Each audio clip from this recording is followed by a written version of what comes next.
Hi everyone, এটা একাদশীর দিনের ভিডিওটা পোস্ট করতে অনেক দেরি হয়ে গেল।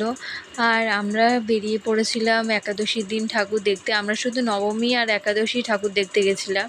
তো আমি, ভাই, মা, বাবা, আমরা চারজনেই বেরিয়েছিলাম।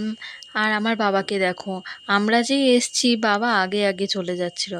আমরা প্রথমেই গেছিলাম গিয়ে টালা প্রত্যয়, আর টালা প্রত্যয়তে লাইন দেওয়ার পর ফাইনালি চলে এলাম। আর সেদিনকে একাদশী থাকার জন্য ভিড়টাও কম ছিল। আর এবারে থিম হচ্ছে বীজ অঙ্কন। তারপরেই আমরা বেরিয়ে পড়লাম ঠাকুর দেখে। আর ভাইয়ের আবদার ছিল যে ও স্মোকি বিস্কিট খাবে, তো সেটাই খেলো। টালা বারোয়ারি পুজোর পাশে যে মেলাটা হয়, টালা পার্কের মেলা, সেখানে একটু ঘোরার পরে চলে গেলাম ফুচকা খেতে। আর ঠাকুর দেখতে বেরোবো আর ফুচকা খাবো না, এটা হতেই পারে না। সেদিন যেহেতু একাদশী ছিল, তো প্রায় সব ঠাকুরই বিসর্জনের পথে রওনা দিয়েছিল। আর তোমাদেরকে দেখাতে পাচ্ছি কিনা জানি না, মার চোখটা সত্যিই খুব জল করছিল।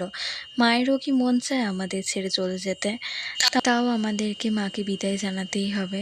তারপরে চলে এলাম লেক টাউন। আর আমাদের লেক টাউনে এসেই চলে এসেছি কিংস গ্রিলে। আমরা কিংস গ্রিলে অর্ডার দিয়ে এসেছিলাম লেক টাউন অধিবাসী বৃন্দ। এখানে তো এসে দেখলাম ঠাকুর চলে গেছে, তাই আর ঠাকুর দেখা হলো না। তারপরেই চলে আসলাম। আর এসেই আমাদের চিকেন রোলের অর্ডার ছিল, ওটা নিলাম। তারপর চিকেন রোল খেয়ে তারপর চলে এসেছি। এই ঠাকুরটাও দেবীঘাটের উদ্দেশ্যেই যাচ্ছিল। তারপরে আমরা চলে এসেছি শ্রীভূমি স্পোর্টিং ক্লাব। এখানে এসে দেখলাম সেদিনকে ভিড়টা পুরো কমই ছিল, তো আমরা ভালো করেই ঠাকুর দেখতে পেয়েছি। আজকের ভিডিওটা এখানে শেষ করছি। ভালো লাগলে লাইক, কমেন্ট অ্যান্ড সাবস্ক্রাইব। দেখা হচ্ছে নেক্সট মিনি ব্লগে। বাই।